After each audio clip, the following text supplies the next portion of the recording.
It all began on an ordinary morning in early spring when Mrs. Lawn, a quiet woman in her 50s, was tending to the vegetables behind her modest countryside home. As she pulled away some weeds, her fingers brushed against something smooth and round.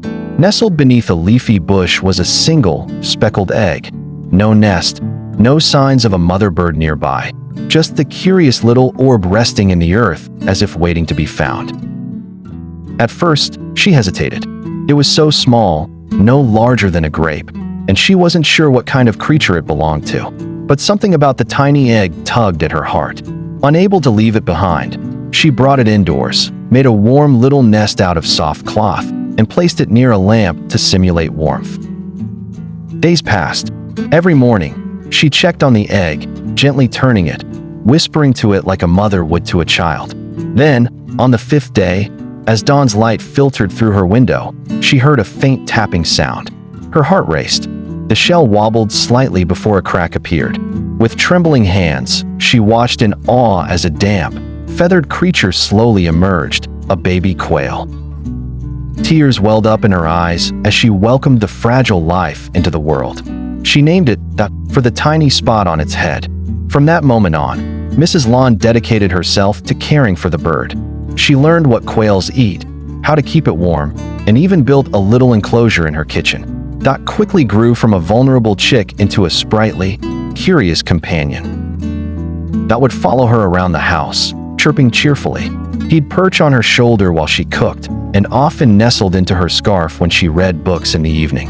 For Mrs. Lawn, who lived alone after her children moved to the city, Dot became more than just a pet. He was company, laughter, and comfort, a living soul who reminded her that love often comes in the most unexpected forms. The bond between them deepened with each passing day. While most people would never imagine forming such a close attachment to a bird, to Mrs. Lawn, that was family. She spoke to him like a friend, and he, in his own way, responded, with little head tilts, joyful flutters, and warm, trusting eyes. As Dot matured, his feathers grew glossy and sleek, and he began to sing in the early mornings. His chirps became part of the rhythm of Mrs. Land's life, filling her home with joy. She would sit by the window, Dot on her lap, sipping tea and smiling at the quiet beauty of their companionship. Looking back, Mrs. Lawn often says she never expected that a tiny abandoned egg in her garden would bring her so much love. It was like life gave me a gift, so small and fragile, yet full of meaning, she says with a gentle smile. In a world where people often seek companionship in big gestures or grand adventures, Mrs. Lawn and Dot remind us that sometimes the purest connections begin in the smallest, quietest of moments, like a forgotten egg beneath a bush and the woman who chose to care.